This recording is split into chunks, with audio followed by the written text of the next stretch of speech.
1943, Station 9, the Frythe. Douglas Everett walked into the staff bar carrying 26 ounces of compressed murder in his sleeve.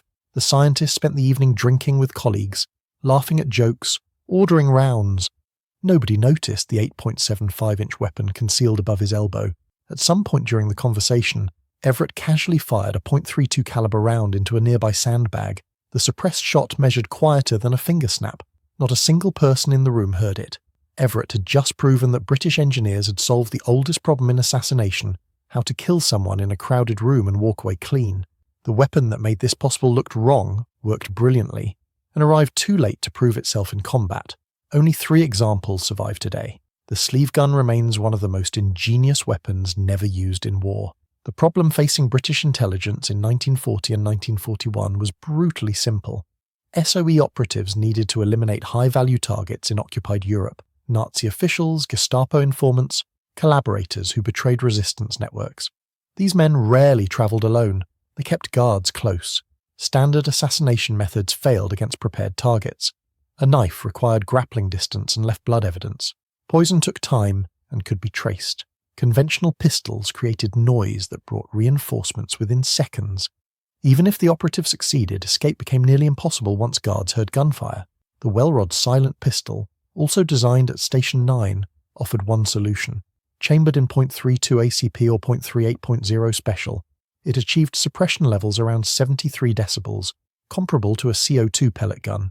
The weapon used ported barrels releasing powder gases gradually into expansion chambers, followed by rubber and leather wipes sealing around the bullet, with metal baffles further slowing gas release. British engineers at the Frythe had perfected suppressor technology by 1942. Approximately 2,800 Welrods entered service during the war, with documented kills in Denmark, Norway and France. But the Welrod measured 12 inches long with its suppressor attached. It weighed 39 ounces. Operatives could conceal it under heavy coats, but searches remained dangerous. German security forces patted down suspects routinely. A hard 12-inch tube discovered in an inside pocket meant immediate arrest and execution. The weapon also required drawing, aiming and firing, actions that gave guards time to react. British intelligence needed something different. A weapon that could pass the most thorough search. A weapon that deployed instantly without obvious movement. A weapon that eliminated evidence automatically. A weapon designed specifically for killing during handshakes, embraces, or any close contact where conventional weapons became liabilities. Major Hugh Quentin Elaine Reeves provided the answer. Born 1909 in Seaford, Sussex, Reeves studied engineering at Sidney Sussex College, Cambridge. He joined Station 9 as one of its most prolific inventors, eventually creating the Welrod, the Wellbike folding motorcycle, the Wellman one-man submarine, and numerous other devices. All Station 9 products carried the Well prefix from Wellin: the Wellfreighter supply submarine, the Wellgun prototype submachine gun, the Wellburn electric propulsion system for combat swimmers, and the weapon Reeves began developing in 1943, officially designated Sleeve Gun Mark II, item number 254 in the classified descriptive catalogue of special devices and supplies. Reeves started with the Welrod's proven suppressor technology. The integral silencer used the same ported barrel design, releasing gases into an expansion chamber. Rubber and leather wipes sealed around the bullet as it passed. Metal baffles slowed remaining gas release. This system degraded after approximately 15 rounds, but Reeves designed the sleeve gun for disposal rather than extended service. The official SOE catalogue noted the silencing element cannot be removed for replacement, since the gun is not intended for prolonged use. An operative would fire once, complete the mission, and discard the weapon. Reloading was described in period documents as extremely elaborate, effectively making this a single-shot system. The revolutionary aspect came in the weapon's form. Rather than a pistol shape, Reeves created a simple tube measuring 8.75 inches long, 1.25 inches in diameter. The tubular profile resembled a short flashlight or metal wand. This eliminated every protruding element that might catch on fabric. Protrusions like grips, hammers, magazines, external safeties. The weapon weighed 26 ounces, substantial enough for emergency use as an improvised bludgeon, but light enough for concealed carry. Chambered in .32 ACP using 7.65 by 17mm Browning ammunition, the cartridge provided adequate stopping power at contact distance, while remaining subsonic when suppressed. to eliminate the supersonic crack that would betray the shot. The firing mechanism deliberately avoided conventional triggers. A knurled sliding thumb switch located near the muzzle required the operator to push forward, then pull backward, a two-stage action impossible to trigger accidentally while concealed inside a sleeve. This functioned simultaneously as both trigger and safety mechanism. The weapon had no separate safety lever or button. The deliberate two-motion sequence prevented accidental discharge while ensuring rapid deployment when needed. Materials throughout reflected complete sanitization. No manufacturer markings appeared anywhere on the weapon. No country of origin stamps, no identifying symbols, beyond a serial number and inscrutable inspection marks. If captured, nothing on the weapon would trace back to Britain or reveal manufacturing origin. Birmingham's Small Arms Company produced these weapons, though BSA has historically declined to confirm details of their covert wartime manufacturing. Production likely occurred in isolated workshops separate from standard military contracts. The first version, Sleeve Gun Mark I, suffered significant problems. Chambered in .22 long rifle rather than .32 ACP, the cartridge lacked stopping power for reliable kills. The trigger mechanism sat in a separate housing tube attached to the suppressor, making the weapon klobbig and unhandlich, bulky and unwieldy in German intelligence assessments after the war. More dangerous, the light trigger proved prone to accidental discharge. An operative could genuinely shoot themselves in the foot while the weapon rested in their sleeve. Fewer than 50 Mark I versions were manufactured before development shifted to the Mark II. The Mark II addressed every flaw. The upgrade to .32 ACP provided greater lethality. The trigger bar now lay flat and exposed rather than enclosed in a separate housing, dramatically slimming the profile. The knurled trigger button required tilting back before pushing forward. Though period documents acknowledged this made operation more difficult for an already stressed assassin executing a kill. The cocking lever was repositioned to reduce snagging on sleeve fabric during deployment. These refinements transformed the weapon from a prototype with dangerous flaws into a practical assassination system. The concealment method represented the most innovative feature. The weapon included a lanyard hole at the suppressor end. An elastic rubber cord threaded through this hole attached to a point at the operator's shoulder, running under clothing. In the ready position, the sleeve gun rested concealed above the elbow, inside a long-sleeved jacket or coat. When needed, the operative simply allowed the weapon to slide down and out of the sleeve into their waiting hand. The tubular design with no protruding elements meant smooth deployment without fabric catching. The intended use was direct contact, muzzle pressed against the target's body. The official SOE catalogue specified the weapon was intended for use in contact with the target, but may be used at ranges up to about 3 yards. The 3-yard maximum reflected both the .32 ACP's limited ballistics when suppressed, and the difficulty of precise aim with minimal sighting provisions. The concave muzzle face allowed flush contact against clothing or skin. An operative could approach their target during an apparently friendly interaction, a handshake, an embrace, a pat on the shoulder. The weapon deployed into the hand. One motion pressed the muzzle against the target's torso.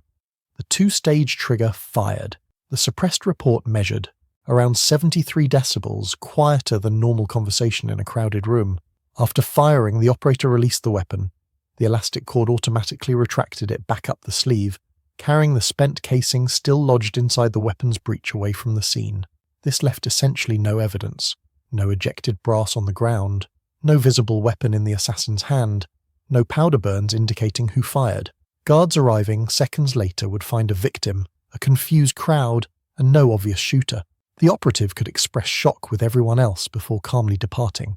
Lieutenant Colonel John Robert Vernon Dolphin commanded Station 9 from June 1943, overseeing the sleeve gun's development. Professor D.M. Newitt, Fellow of the Royal Society, led scientific research. The collaborative environment at the Fryth produced extraordinary innovations. The remote control pistol, a Colt 1903 mounted on a waist harness with a Bowden cable trigger running through the sleeve, saw production of only 40 to 50 units. The sleeve gun entered production at approximately 150 to 200 units total, a limited quantity suggesting SOE leadership recognized the weapon's narrow operational applicability. If you are enjoying this examination of British covert weapons engineering, consider subscribing. It helps the channel continue researching these forgotten technologies. Production timing proved critical to understanding why this weapon never achieved its legendary reputation. Manufacturing does not appear to have commenced until late 1944 at the earliest, according to Imperial War Museum's documentation. This extraordinarily late start meant deployment to occupied Europe, agent training with the weapon, and actual operations faced a compressed window before VE Day on 8 May 1945. The weapon was developed, perfected, manufactured in limited quantities, and then the war ended before sufficient time allowed operational use. No confirmed combat employment has ever been documented despite persistent legends of handshake assassinations. This absence becomes striking when compared to the Welrod's extensive confirmed service record. Danish SOE agent Sven Nielsen used a Welrod to kill a German sentry at Kastrup Airport in December 1943.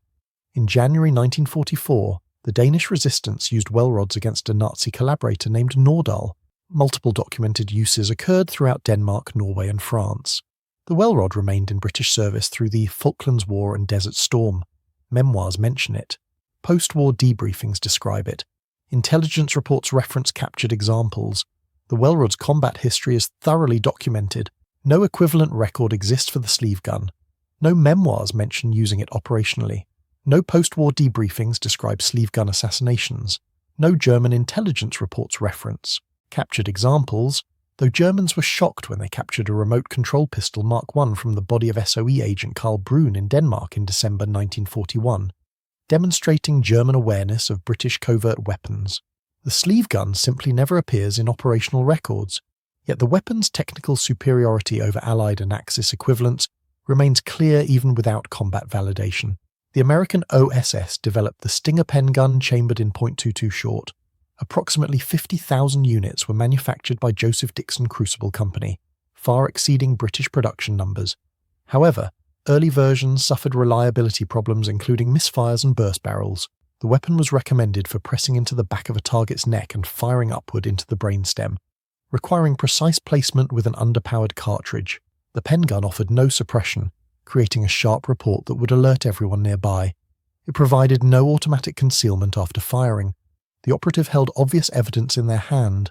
The Sedgley OSS glove pistol chambered in .38 Special offered greater lethality but cruder concealment. Mounted on a cowhide glove with a plunger trigger extending parallel to the barrel, it fired when the wearer punched their target. Only 52 to 200 units were produced. The obvious bulge made it impractical without careful sleeve coverage. More critically, the weapon lacked any suppression. The .38 Special report in an enclosed space would permanently damage the shooter's hearing while alerting every guard within 100 yards. The glove pistol was a desperation weapon, not a practical assassination system. The FP-45 Liberator demonstrated American mass production capability. 1 million units manufactured in just 11 weeks at $2.10 each, roughly $40 in 2024 adjusted value. However, it was unsilenced with an unrifled barrel limiting effective range to 1 to 4 yards. The weapon was designed as a gun to get a better gun for resistance fighters, rather than a proper assassination weapon. Operatives would use it to kill an enemy soldier, then take that soldier's rifle. The Liberator served a completely different mission than the sleeve gun. Germany developed no equivalent covert assassination weapons despite extensive research into intelligence services archives. No purpose-built concealed assassination devices comparable to British or American systems have been identified from Gestapo, SD, or Abwehr sources. German security services relied on conventional concealed carry pistols, like the Walter PPK, chambered in .32 ACP or .380 ACP. Pre-war German hunting stores sold gas pens containing pepper spray, but these were civilian self-defense items rather than military intelligence weapons.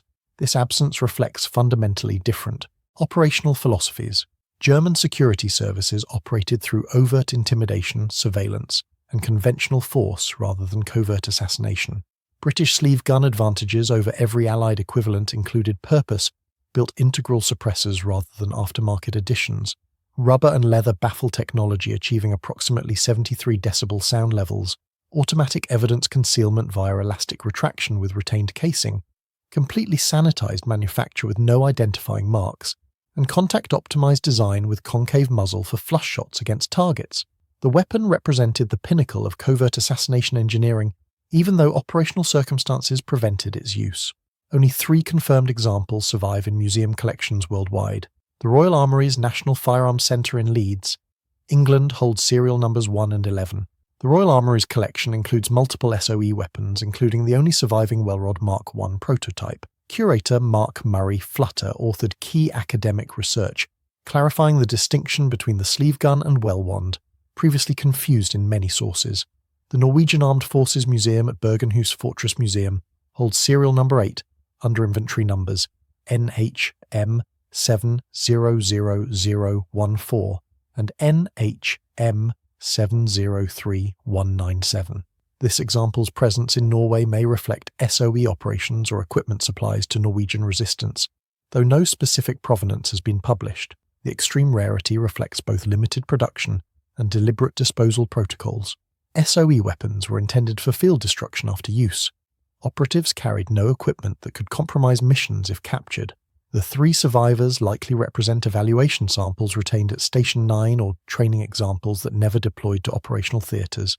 Every field-deployed sleeve gun was almost certainly destroyed, whether used or not, as agents completed missions or evacuated at war's end. Primary source documentation remains fragmentary. The National Archives at Kew holds primary SOE records in the HS series, though many files were destroyed in the 1946 Baker Street fire and subsequent weeding. Key references include HS7/27, Lieutenant Colonel J. L. Bliss's History of SOE Experimental Station 6 from 1945, and HS8/969 containing location lists of ISRB stations. Personnel files in HS9 may remain closed for 100 years from birth date. The Imperial War Museum maintains significant SOE collections, including a sleeve gun Mark II and sound recordings of lectures on weapons and equipment of the SOE from the 1998 SOE conference. The most comprehensive published source is Frederick Boyce and Douglas Everett's book, SOE, The Scientific Secrets, published by Sutton Publishing in 2003 and 2000. 4. Everett was the scientist who conducted the famous staff bar test proving the weapon's suppression and concealment capabilities.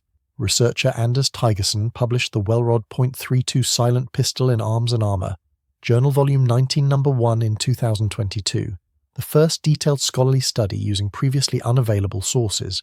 Critically, weapon blueprints reportedly remain classified in the United Kingdom to this day, an extraordinary status for a World War II-era weapon, suggesting continued sensitivity around suppressor and covert weapons technology. The strategic impact came not through battlefield results, but through the weapon's existence changing operational planning.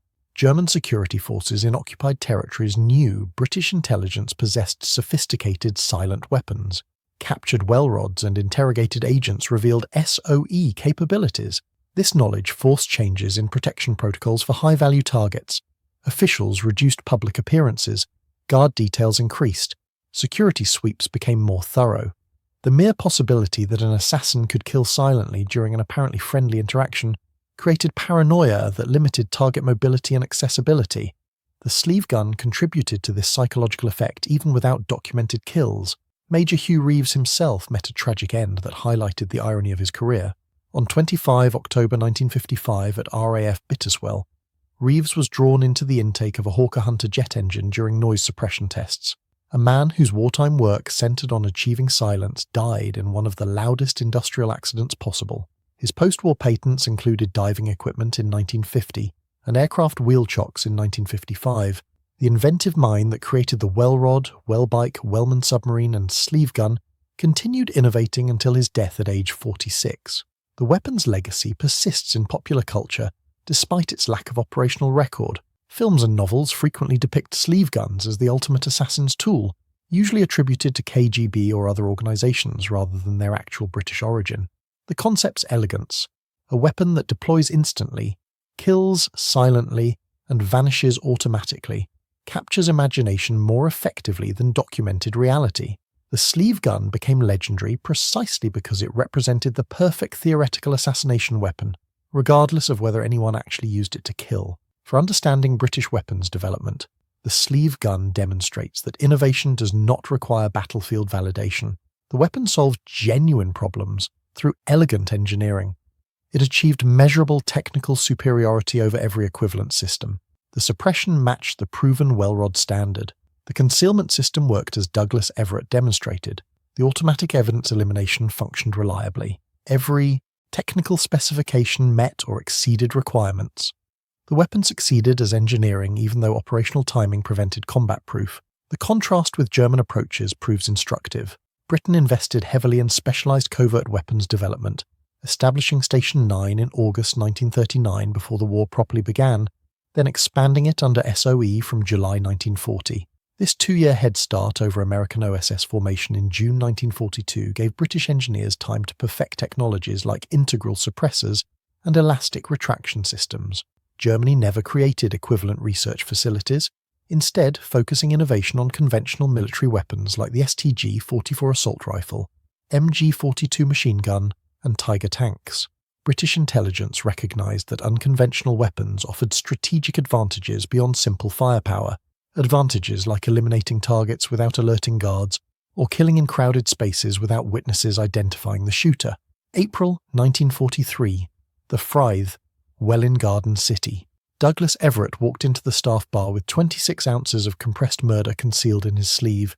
The evening proceeded normally until, at some unremarked moment, Everett fired a .32 caliber round into a sandbag.